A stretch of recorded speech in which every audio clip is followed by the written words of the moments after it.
Hello दोस्तों, स्वागत है आपका तक्षशिला एजुकेटर में। मैं एसपी शर्मा लाइव स्टूडियो से।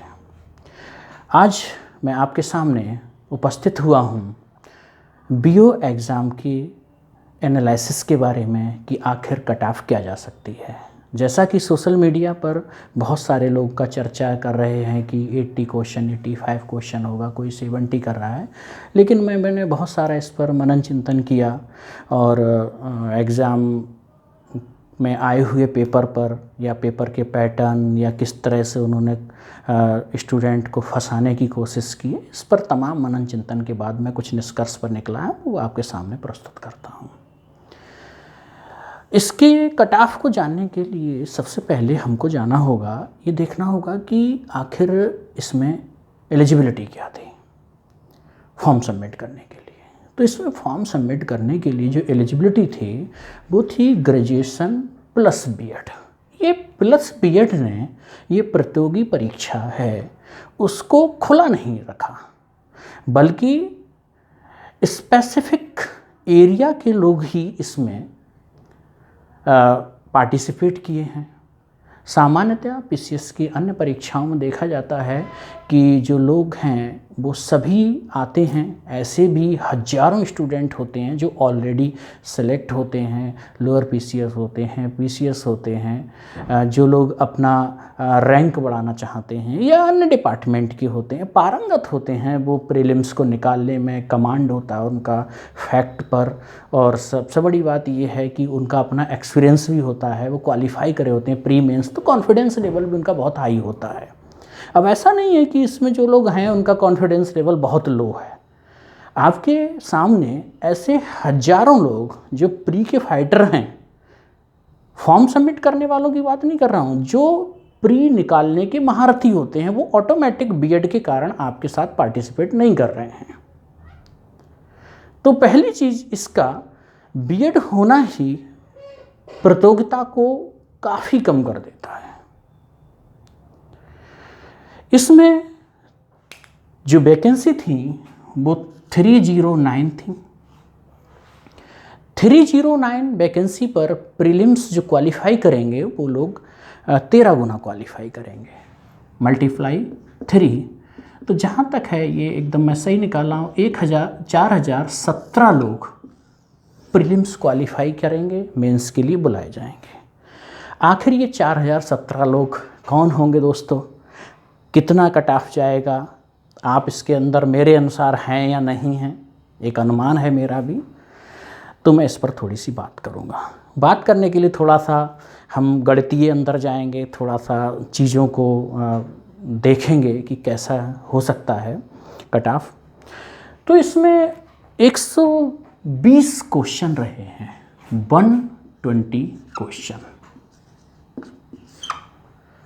120 क्वेश्चन।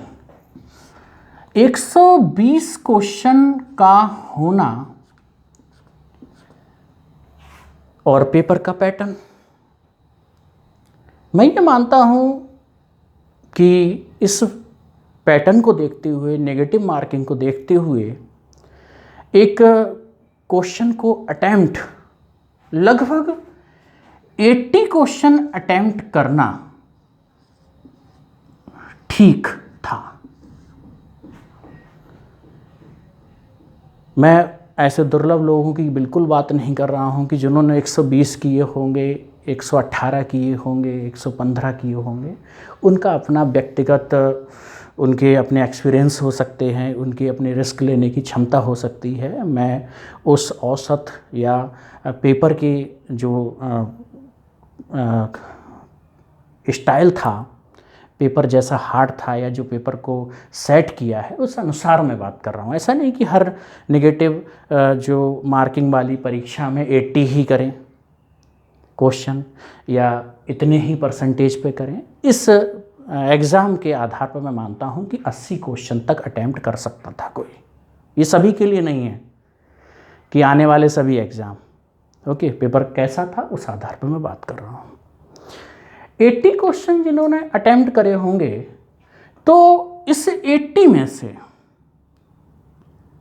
आप देखेंगे 15 क्वेश्चन मैथ प्लस रीजनिंग के थे।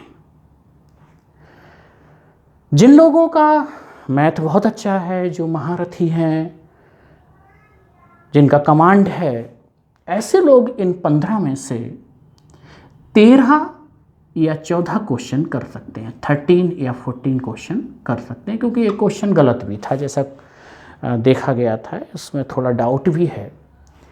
ऐसे औसत छात्र, मैं एवरेज की बात करूं तो एवरेज जिन्हें फोबिया रहता है, मैथ से डर लगता है, तो ऐसे लोग 7, 8, 9, 10 क्वेश्चन भी कर सकते हैं। तो एवरेज में बात करूं कि 8 क्वेश्चन।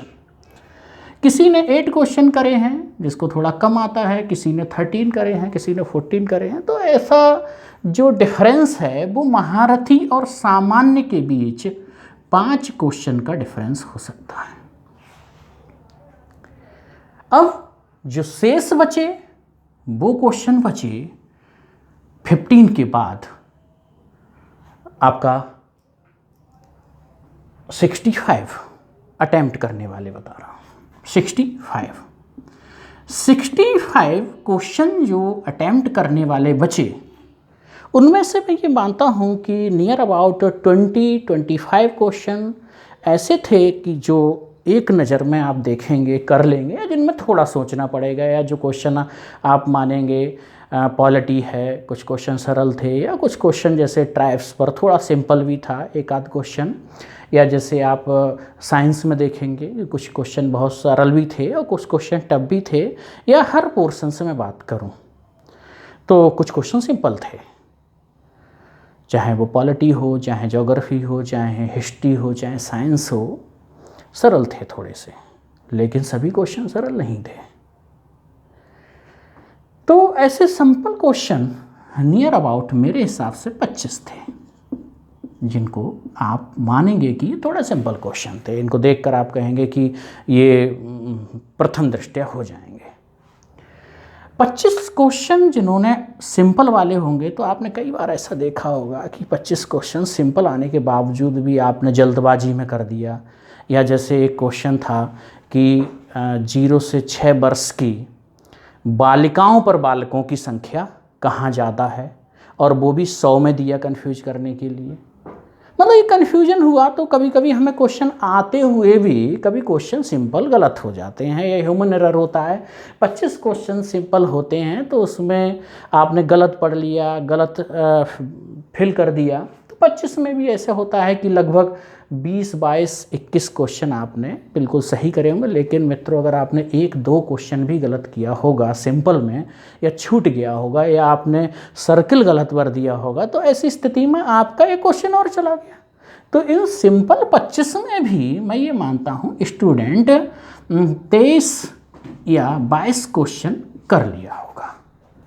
अब हमारे पास 25 क्वेश्चन निकल गए 65 में, हमारे पास क्वेश्चन बचे 40। ये निर्भर करता है कि ये क्वेश्चन सिंपल जिन लोगों ने पढ़ा है उन्होंने कर दिए होंगे 23 या 24, या जिनका बहुत अच्छा मैथ होगा उन्होंने मैथ में 13 या 14 करे होंगे, जिनका कम होगा उन्होंने 7, 8, 9 किए होंगे। यहाँ पर जिसने जीएस पढ़ रखी है तो उसने 23, 24 कर दिए होंगे। उसके बाद 40 बचते हैं। ये 40 क्वेश्चन वो हैं जो किसी को भी, जनरली मैं बात कर रहा हूँ, सबकी बात नहीं कर रहा हूँ, दुर्लभ हर जगह होते हैं, कि मतलब सामान्यतया सीधे सीधे नहीं पता है, क्योंकि इसमें जो मैचिंग कराई गई वो इस तरह से कराई गई, 1-2 को छोड़कर। एक आध तो ऐसा था कि आपको एक पता है वो मिलता है, लेकिन मोस्टली मैचिंग ये थी कि 3 तक आपको जाना होगा। या कुछ भाषा के प्रश्न थे कि आर्य समाज में दयानंद सरस्वती जी ने लोगों के लिए जागरूक किया और गोरों की नींव कमज़ोर की। असर्शन रीजनिंग है, असर्शन रीजनिंग में भी ये होता है कि व्याख्या कर रहा है या नहीं कर रहा है, दोनों सही हैं या दोनों एक दूसरे की व्याख्या कर रहे हैं, ए या बी में भी बहुत सारे लोगों को कन्फ्यूजन होता है। ओके, तो ऐसी स्थिति में ये 40 जो क्वेश्चन हैं ये रिस्की हैं। अब आता है कि रिस्क में क्या होता है। ऐसे क्वेश्चन जिन पर आपको डायरेक्ट नहीं पता होता है, इनमें आपका 70% प्रॉबिलिटी हो सकती है, क्योंकि जिनमें प्रॉबिलिटी नहीं वो ऑलरेडी मैंने 40 क्वेश्चन पीछे छोड़ दिए ना, आपने टच ही नहीं करा। यही तो वो क्वेश्चन आपने टच करे होंगे कि जिसमें आपको लगता है इन दो में से कोई एक होगा, या हमारे दो मिल गए, चलो तीसरे पर रिस्क लिया जाए। ओके, तो ऐसे क्वेश्चन में आपका 70%, मैं 50 की बात नहीं कर रहा हूँ, 70% आपकी प्रॉबिलिटी है कि आपने क्वेश्चन ठीक करे होंगे या क्वेश्चन आप सॉल्व कर सकते हैं। लेकिन 30% ये भी तो प्रॉबिलिटी है कि आप क्वेश्चन गलत कर देंगे। अब 70-30 का रेशियो रहता है। अगर आपने 30% क्वेश्चन गलत कर दिए और 1/3 का नेगेटिव मार्किंग है, तो जो गलत होने का रेशियो है वो 40 हो जाएगा और सही होने का रेशियो है वो 60 हो जाएगा। अगर हम इन 40 क्वेश्चन पर 60 को रेशियो करें तो 24 क्वेश्चन और बनते हैं, 24 क्वेश्चन और बनते हैं। तो 24 ये कितना हुआ, 48। यहाँ पर अब डिपेंड करेगा, जिसको कम आता है 48 और 8 52, और जिसको बहुत आता है तो कितना होता है 53, 54 या 55। दोस्तों, मैं उन लोगों की बात नहीं कर रहा हूँ जो लोग ठीक घर में बैठ के मैच देखते हैं और कहते हैं कि कोहली ने ऐसे बैट मारना चाहिए था तो आउट नहीं होता, थोड़ा सा और मारता तो बाउंड्री पर कैच नहीं होता। दोस्तों, दूर रहिए ऐसे लोगों से। मैं इस निष्कर्ष पर पहुंचा हूं कि अगर हम कट ऑफ की बात करें, थोड़ा सा मैथमेटिक्स जैसी स्थितियां बन गई हैं, लेकिन ठीक है, आपको समझाने के लिए मैंने इस पर इतना दिमाग लगाया, सोचा कि आपको बात की जाए इस तरह से। मैं ये मानता हूँ कि इन सारी चीज़ों को देखते हुए मैं 55 भी नहीं कहूँगा। बहुत सारे लोग कहेंगे कि ये तो सभी को क्वालिफाई करा दे रहे हैं, ठीक।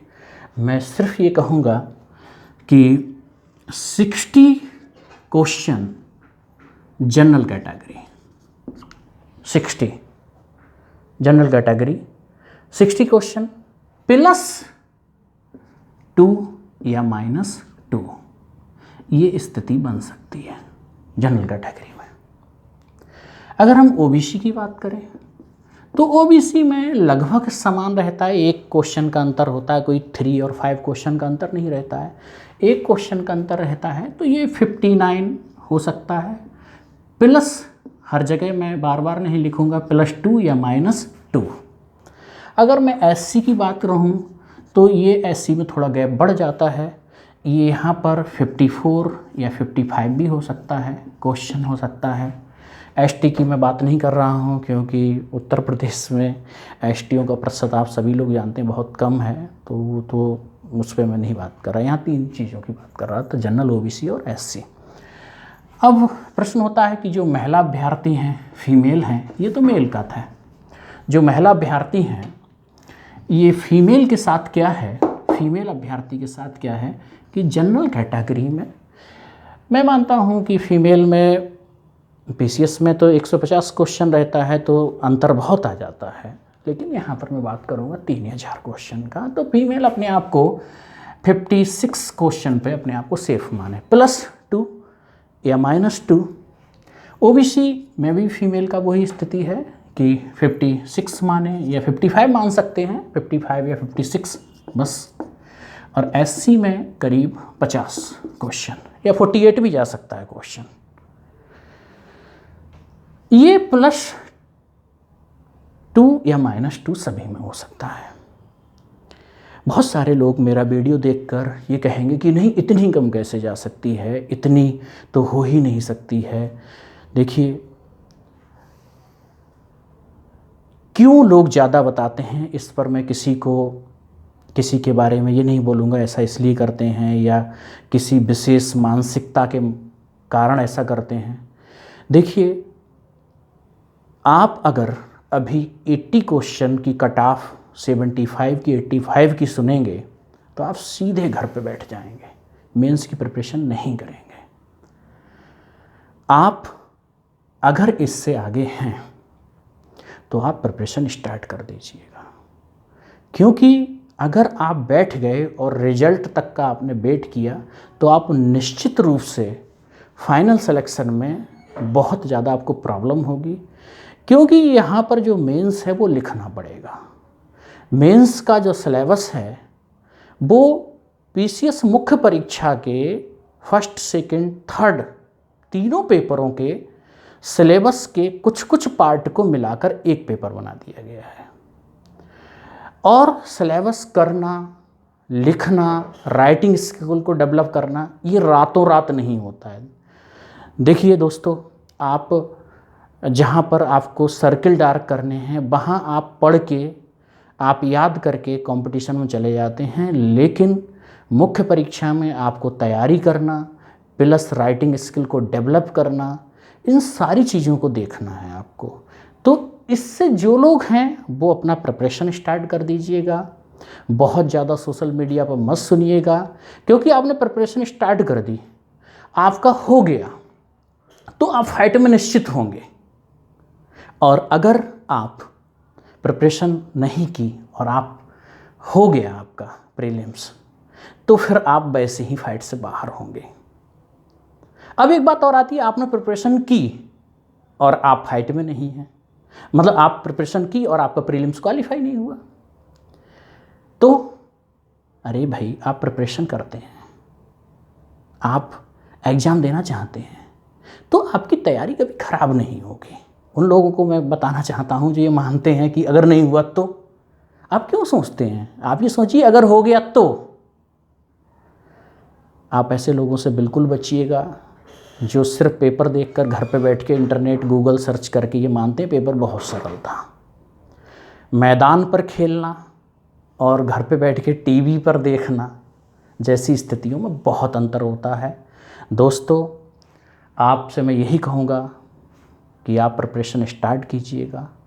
अगर आप इसमें कहीं भी हैं, बहुत ज़्यादा लोगों के चक्कर मत पड़िएगा, बहुत ज़्यादा सोशल मीडिया पर देखकर तनाव मत लीजिएगा। Thank you. अगर आपको मेरा चैनल अच्छा लगे तो आप इसे शेयर कीजिए, इसे लाइक कीजिएगा एंड थैंक यू।